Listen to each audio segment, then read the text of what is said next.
presented by Mahalakshmi Music.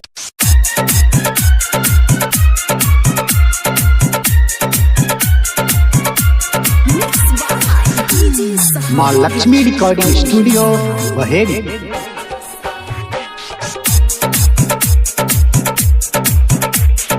रोजे रोजे सैया जी आवे लागल, रतिया में दिया बुतावे लागल।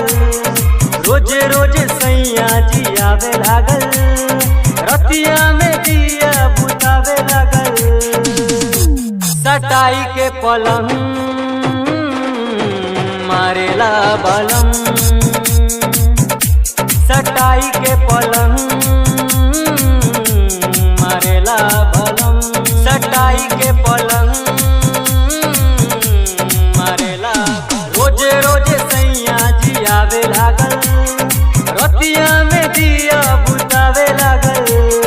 रोजे रोजे सैया जी आवे लागल, रतिया में दिया बुतावे लागल। सटाई के पलंग हमरो बलम, सटाई के पलंग हमरो बलम।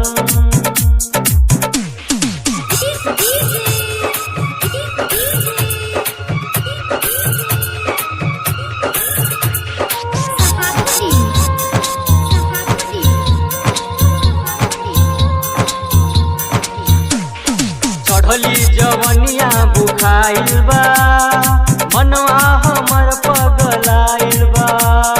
कहलो पे कुछ हो न करेला, दोसरा से नैना लड़ावेला।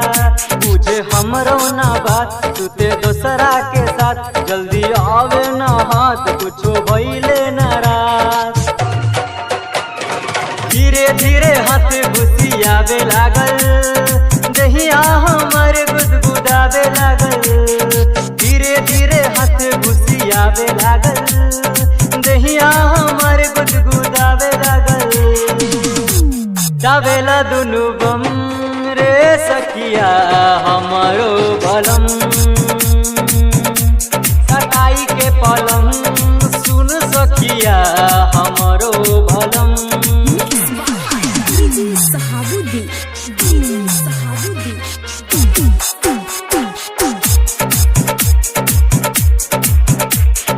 हहु वाला बात बतियावेला, पलंगिया पे सैया सुतावेला। मुहिया बिछा के चटैया हो, रात भर माजा उठावेला। मारे झटका बेजोर, खोले चोलिया के जोर। मोरा ध के कलाई देला चूरी के तोर। धीरे धीरे दहिया जे छुए लागल, गजबे के फीलिंग जगावे लागल।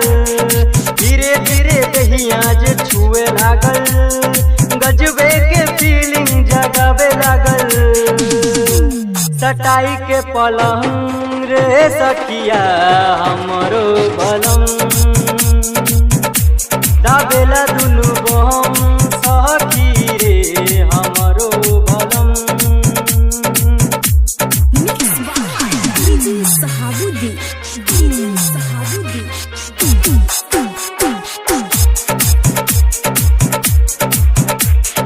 जहिया से गेले बाहरवा हो, दे दिहले पियवा खेलवा ना हो।